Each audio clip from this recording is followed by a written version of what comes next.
फिर से आपका स्वागत है। इससे पिछले वाले वीडियो में हमने वायरस के बारे में पढ़ा था, विषाणु के बारे में पढ़ा था, उनकी कुछ संरचना के बारे में देखा था, विशेषताओं के बारे में देखा था। और आज हम पढ़ेंगे वायराइड के बारे में। वायरस जैसा ही ये वायराइड भी होता है, ठीक है। और कुछ थोड़ा बहुत इसमें चेंजेस होते हैं, कुछ फर्क होते हैं, डिफरेंसेस होते हैं वायरस और वायराइड में। वो क्या क्या इसमें अंतर है वो देखते हैं। सबसे पहले तो क्या होता है कि वायराइड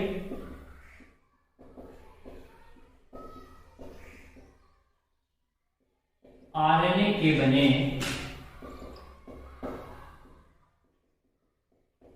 छोटे छोटे खंड होते हैं। वायराइड क्या होता है? आरएनए से बने हुए छोटे छोटे खंड होते हैं। वायराइड की जो खोज है, वायराइड की खोज 1971 में डायनर ने की थी। किसने की थी? डायनर ने। 1971 में डायनर ने वायराइड की खोज की थी। और जो वायराइड है वो आरएनए से बने हुए क्या होते हैं? एक छोटे छोटे खंड होते हैं, ठीक है। इसके अलावा क्या विशेषता है? हमें आपको ध्यान आ रहा हो तो हमने वायरस में पढ़ा था कि उसकी संरचना में 3 भाग होते हैं। 3 भाग होते हैं, कैप्सिड, न्यूक्लिक अम्ल और एनवेलोप या आवरण। अब इसमें ऐसा नहीं होता।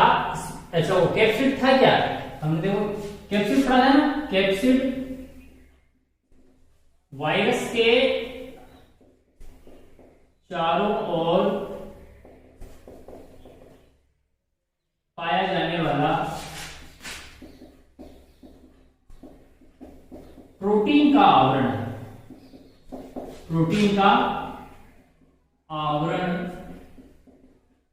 कैप्सिड कहलाता है। यही पढ़ा था हमने कि भाई जो वायरस है उसके चारों तरफ प्रोटीन से बना हुआ एक खोल पाया जाता है। खोल यानी आवरण, एक ही चीज।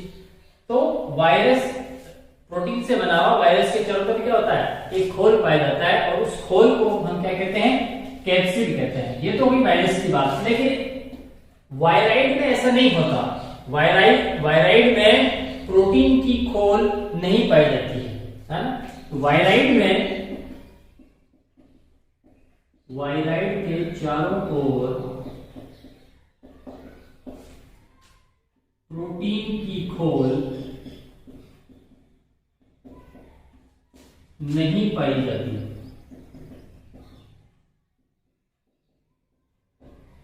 अर्थात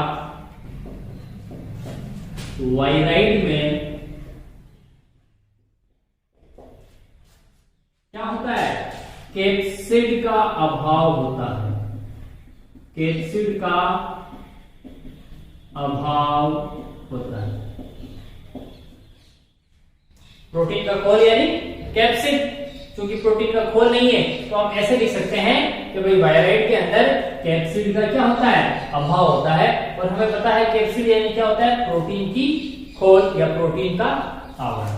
ठीक, इतनी बात हो गई कि भाई वायराइड क्या होते हैं? आरएनए से बने छोटे छोटे खंड होते हैं। इसकी खोज 1971 में डायनर ने की थी। फिर कि भाई इसके चारों तरफ कैप्सिड का क्या होता है? अभाव, यानी प्रोटीन की खोल का क्या होता है? अभाव होता है। इसके अलावा क्या है? वायराइड में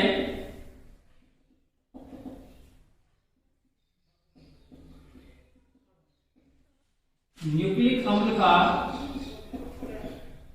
अणुभार काफी कम होता है। जो आरएनए है, न्यूक्लिक अम्ल है, जो आरएनए है, उसका जो अणुभार है वो बहुत कम होता है वायराइड के अंदर। एक मुख्य जो विशेषता होती है इनकी वायराइड की, वो ये है कि वायराइड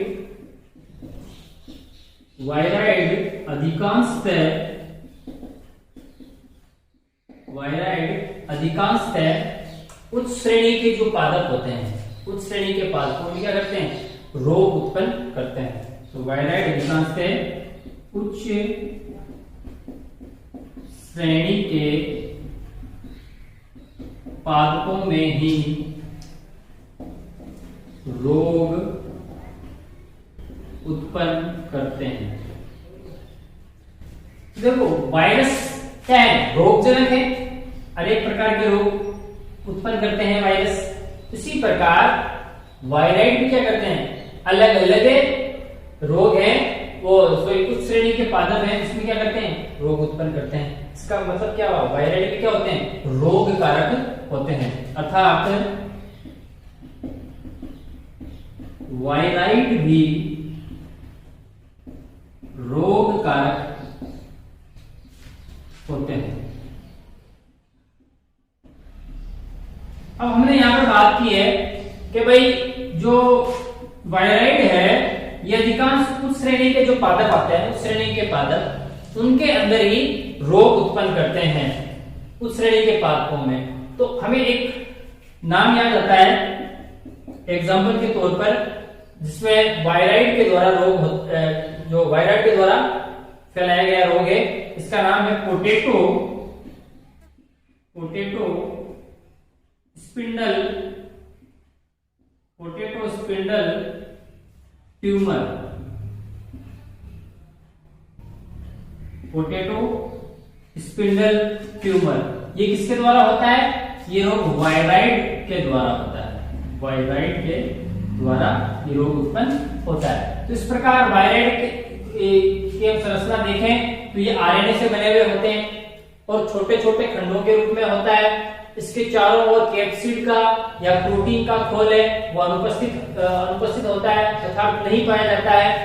वायराइड के जो न्यूक्लिक अम्ल है आरएनए, उसका अणुभार भी क्या होता है, कम होता है। और वायराइड हमेशा उच्च श्रेणी के पादपों में क्या करते हैं, रोग उत्पन्न करते हैं, इसलिए ये क्या होते हैं, रोग कारक होते हैं। यदि हम एक रोग की बात करें तो उसका नाम है पोटैटो स्पिंडल ट्यूमर।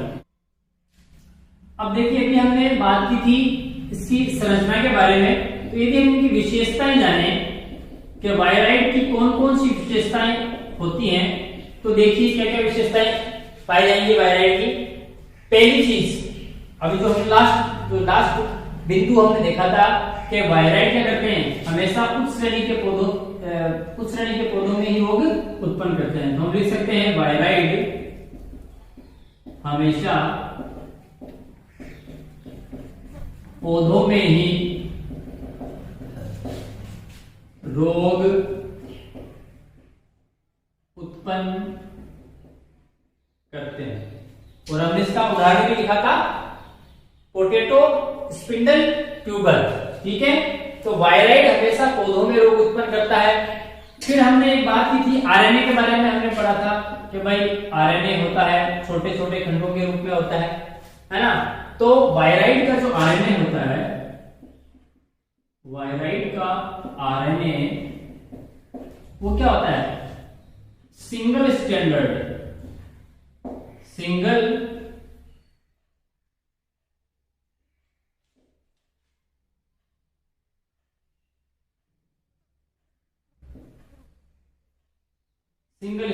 यानी एक रज्जु की होता है। देखो डीएनए दो प्रकार से होता है, एक होता है सिंगल स्टैंडर्ड, एक होता है डबल स्टैंडर्ड, है ना। तो जो डबल स्टैंडर्ड होता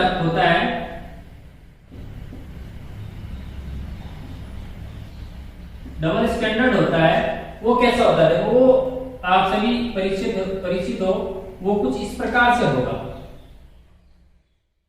ये इस प्रकार से होगा। ये क्या है, द्विरज्जु की ना, एक रज्जु तो ये है, एक रज्जु की ये है, ठीक है, द्विरज्जु की होता है। ये होता है आपके डबल स्टैंडर्ड।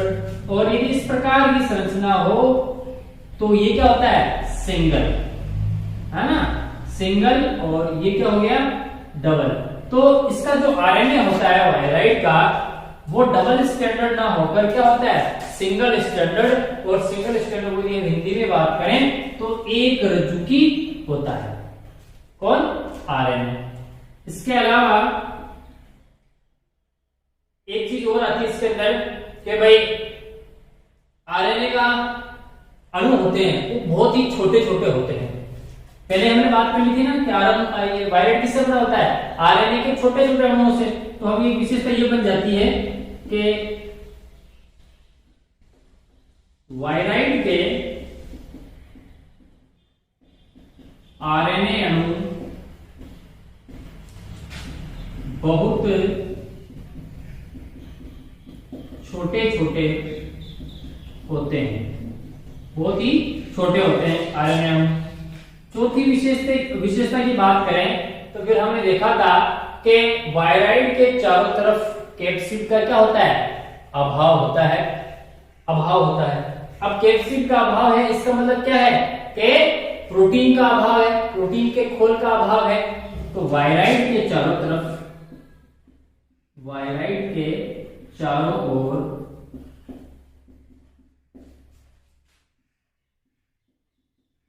कैप्सिड का अभाव होता है।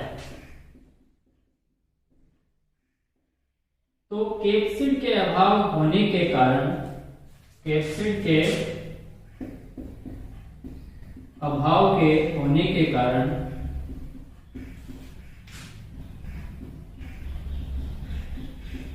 वायराइड को नग्न वायरस, क्या कहते हैं, नग्न वायरस भी कहा जा सकता है। नग्न वायरस को कह रहे हैं क्योंकि इसके चारों तरफ कैप्सिड का क्या होता है, अभाव होता है। चारों तरफ का जो कवरिंग होती है प्रोटीन की, है ना, वो प्रोटीन की जो कवरिंग है, खोल है या आवरण है, वो अनुपस्थित होता है, नहीं पाया जाता है। इसलिए वो एक प्रकार से क्या होता है, नग्न होता है, पूरी तरीके से खुला हुआ होता है वायराइड, है ना। और इसी कारण इसको हम क्या कहते हैं, नग्न वायरस कहते हैं। एक और आप हम कह सकते हैं, वैसे तो एक ही चीज है कि भाई प्रोटीन का अभाव होता है। किसका, प्रोटीन का अभाव होता है, प्रोटीन का अभाव होता है। तो ये कुछ मुख्यतः विशेषता है वायराइड की कि ये हमेशा पौधों में ही रोग उत्पन्न करता है ना। फिर वायराइड का जो आरएनए होता है वो क्या होता है, डबल स्टैंडर्ड ना होकर सिंगल स्टैंडर्ड होता है, यानी एक रज्जुकी होता है। वायराइड के आरएनए अणु है वो बहुत ही छोटे छोटे होते हैं या बहुत कम अनुभार वाले होते हैं। वायराइड के चारों ओर क्या होता है, कैप्सिड का अभाव, कैप्सिड का आवरण नहीं पाया जाता, और कैप्सिड का आवरण नहीं होने के कारण ही वायराइड को क्या कहते हैं, नग्न वायरस भी कहा जाता है। और एक और आप इसमें बता सकते हो कि भाई इसके अंदर प्रोटीन का अभाव होता है, वायराइड के अंदर प्रोटीन का अभाव होता है। अब हम देखते हैं लाइकेन। लाइकेन, इसके बारे में आपने पहले भी कुछ सुना है, पढ़ा है थोड़ा बहुत, है ना। लाइकेन के बारे में आपने एक टर्म आई थी इससे पहले कि भाई सहजीवन, सहजीवन, है ना, हमने पढ़ा था सहजीवन के बारे में। क्या होता है सहजीवन, कि भाई जब कोई दो जीव परस्पर सहयोग द्वारा या परस्पर सहयोग करते हुए अपना जीवन यापन करते हैं, और एक के बिना दूसरा जीवित नहीं रह सकता, एक के बिना दूसरा अपना जीवन निर्वाह नहीं कर सकता। जब तक वह साथ साथ हैं तब तक वह जीवित हैं, और जब अलग हो जाएंगे तो वो जीवित नहीं रह सकते।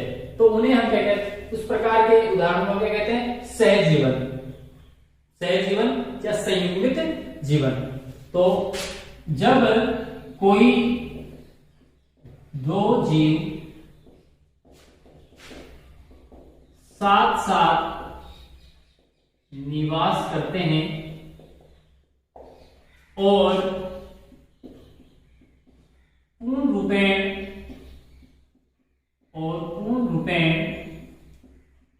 जीवित रहने के लिए, पूर्ण रूपेण जीवित रहने के लिए एक दूसरे पर निर्भर होते हैं, एक दूसरे पर निर्भर होते हैं, है ना। अलग अलग नहीं रह सकते, एक साथ ही रहेंगे, और दोनों एक दूसरे को सपोर्ट करेंगे, दोनों एक दूसरे को सपोर्ट करेंगे। लिखा ना, जब कोई दो जीव साथ साथ निवास करते हैं और पूर्ण रूपेण जीवित रहने के लिए एक दूसरे पर क्या करते हैं, डिपेंड रहते हैं, निर्भर होते हैं, तो इसे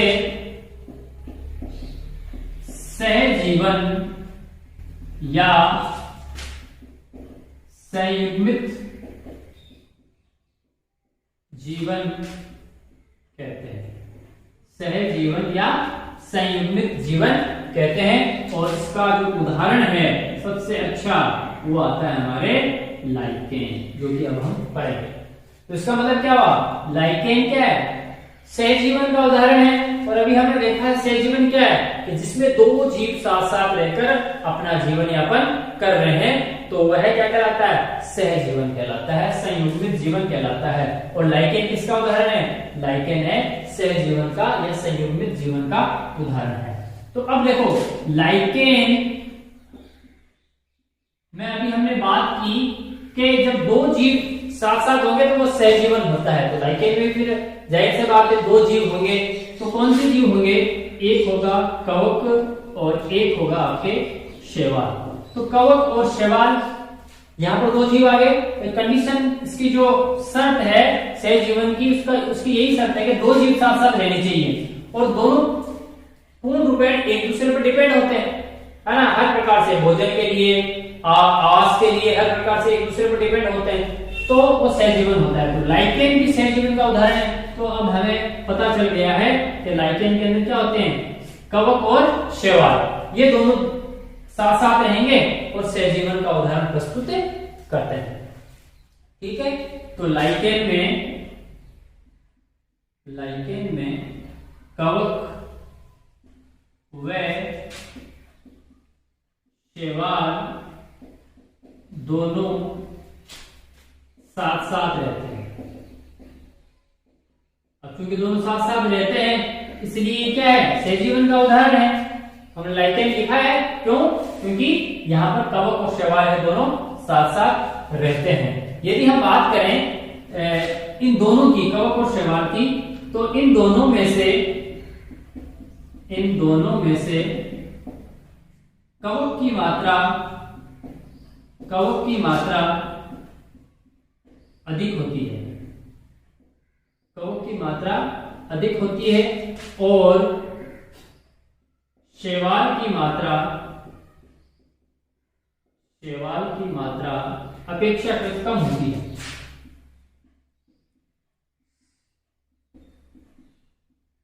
क्यों, अब देखो कवक की मात्रा क्या है, ज्यादा है, शैवाल की मात्रा कम है।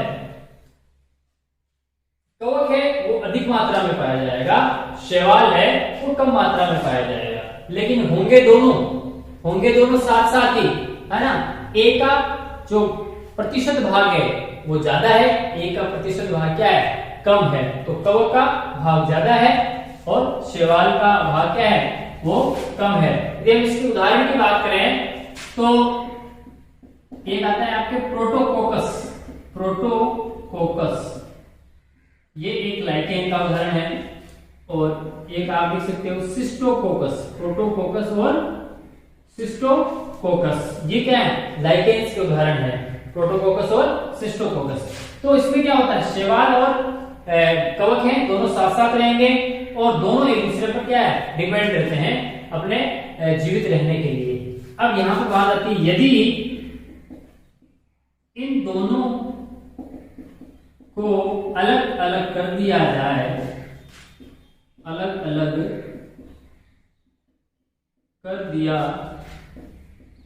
जाए, तो इन दोनों में से कोई भी जीवित नहीं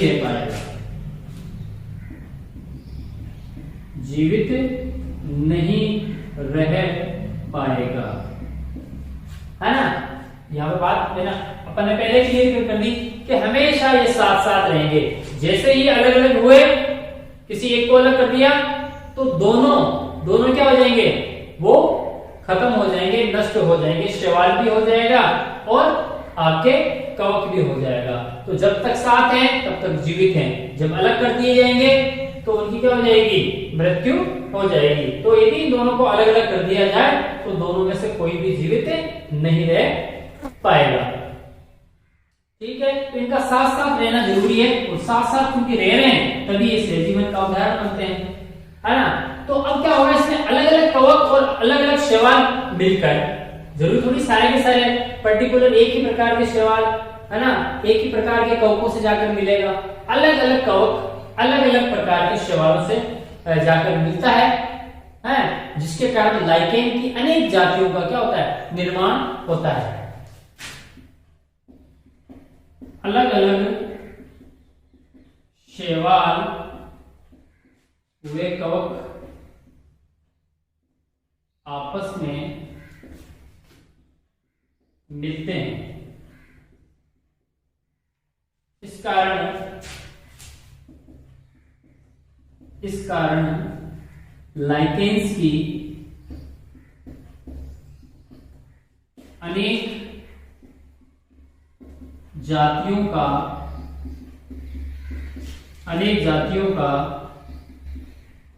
निर्माण होता है ना। शैवाल और कवक है वो आपस में किसी भी प्रकार का शैवाल किसी भी प्रकार के कवक से जाकर मिल जाता है, जिसके कारण अलग अलग प्रकार की जो लाइकेन्स की जातियां हैं वो बनती हैं। लाइकेन तभी बनेगा ना जब कवक और शैवाल मिलेंगे आपस में। तो बहुत से शैवाल हैं और बहुत से कवक भी हैं, शैवाल की भी कई जातियां, कवकों भी कई जातियां। तो जब अलग अलग जातियां आपस में मिलती है तो लाइकेन की भी क्या होती है, खूब सारी जातियां बन जाती है। एक चीज और है इसमें कि भाई जो कवक, अब ये जो कवक है ना, कवकों के सूत्रों के बीच शैवाल उपस्थित होता है।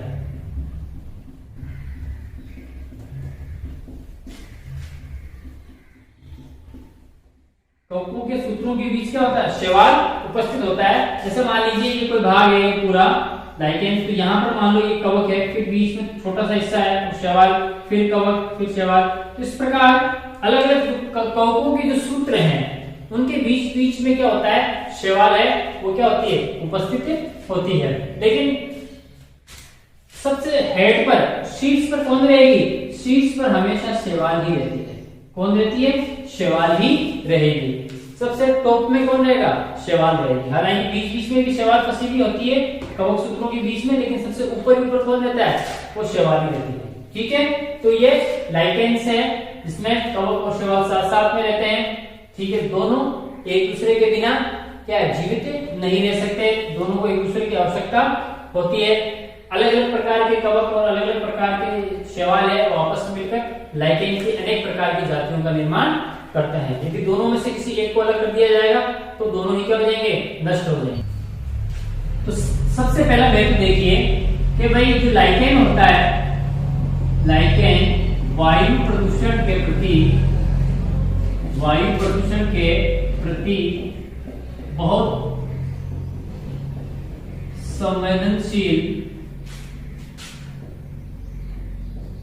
संवेदनशील होता है ना। विशेषकर SO2 सल्फर डाइऑक्साइड SO2 के प्रति, यानी SO2 के प्रति ये क्या होता है, लाइकेन्स बहुत ज्यादा क्या होते हैं, संवेदनशील होते हैं। और वायु प्रदूषण जो होता है, सल्फर डाइऑक्साइड होता है, उसकी सूचना ये प्रदान कर सकते हैं। अतः लाइकेन वायु प्रदूषण के सूचक क्या होते हैं, सूचक भी होते हैं। ये सूचना देते हैं वायु प्रदूषण की, लाइकेन्स, है ना। तो ये जो लाइकेन्स है वो वायु प्रदूषण के प्रति क्या होते हैं, बहुत ही संवेदनशील होते हैं, तो विशेषकर सल्फर डाइऑक्साइड के प्रति। आइसलैंड के अंदर, आइसलैंड में एक लाइकेन आता है सिट्रेरिया आइलैंडिका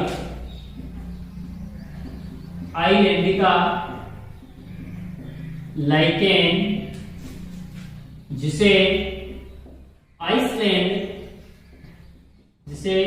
आइसलैंड मॉस कहा जाता है, को गेहूं के आटे के साथ मिलाकर खाया जाता है। गेहूं के आटे के साथ मिलाकर खाया जाता है। किसको? आइसलैंड में एक लाइकेन है सीट्रेरिया आइलैंडिका। क्या नाम है? सीट्रेरिया आइलैंडिका लाइकेन, जिसे आइसलैंड मॉस भी कहते हैं। क्या कहते हैं? आइसलैंड मॉस भी कहते हैं। इसे गेहूं के आटे के साथ मिलाकर खाया जाता है, भोजन के रूप में खाया जाता है। इसी प्रकार आर्चिल नामक लाइकेन का उपयोग जो आपके रेशमी वस्त्र होते हैं, रेशमी वस्त्रों को रंगने में किया जाता है। इसमें रेशमी वस्त्रों को रंगने में किया जाता है। इसका आर्चिल का उपयोग रेशमी जो वस्त्र होते हैं उनको रंगने में किया जाता है, यानी इससे रंजक प्राप्त हो सकता है। आप कह सकते हो आर्चिल नामक लाइकेन से क्या प्राप्त होता है? रंजक प्राप्त होता है।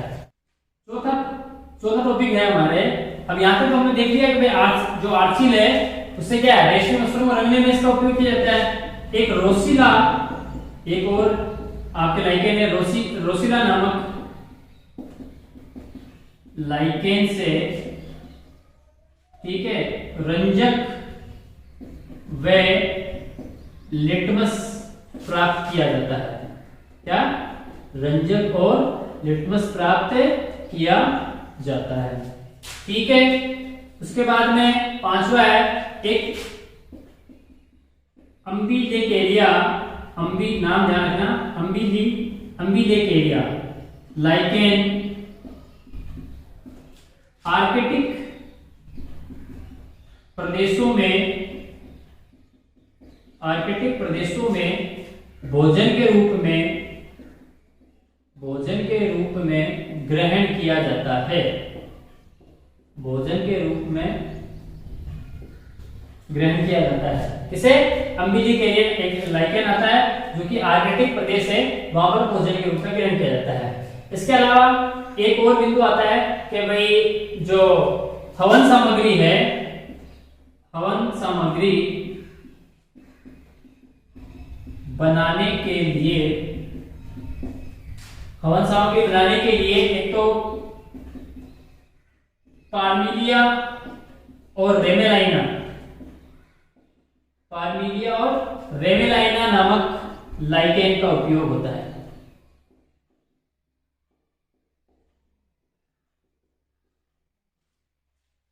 और एक और आपका सबसे इंपॉर्टेंट जो लाइकेन आता है क्लेडोनिया, काफी बार पूछा जाता है ये, क्लेडोनिया रेंजिफोरा,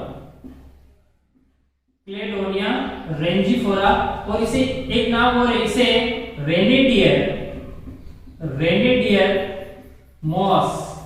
रेनेडियर मॉस भी कहते हैं। का उपयोग बारहसिंगा, इसे रेनेडियर बोलते हैं, वैसे बारहसिंगा वे पशुओं के चारे के रूप में किया जाता है।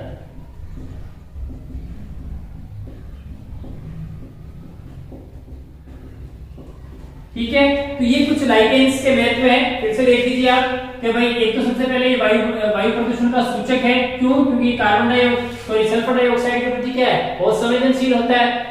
लाइकेन्स जहां पर सल्फर डाइऑक्साइड की मात्रा होगी वहां पर ये सूचना प्रदान करेगा लाइकेन कि भाई यहाँ पर सल्फर डाइऑक्साइड की मात्रा ज्यादा हो रही है। इस प्रकार ये वायु प्रदूषण का क्या हो गया?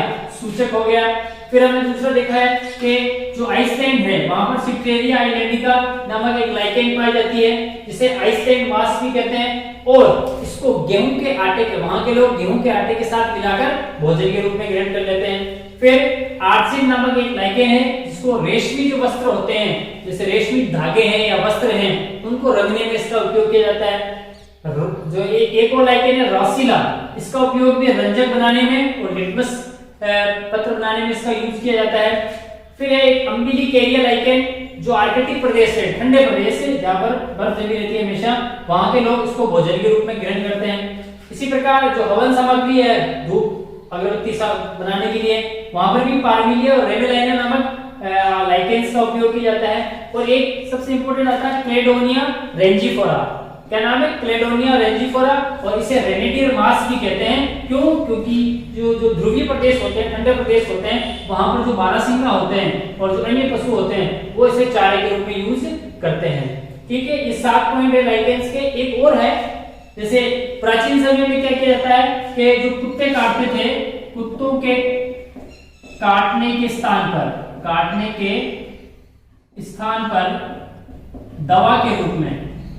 दवा के रूप में भी, जैसे आजकल रेबीज के टीके लगाए जाते हैं, प्राचीन समय में कुत्तों के काटने पर लाइकेन्स का उपयोग किया जाता था, वो दर्द निवारक के रूप में या उसके औषधि के रूप में। तो आज के लिए फिलहाल इतना ही, फिर नई वीडियो के साथ मिलेंगे, तब तक धन्यवाद।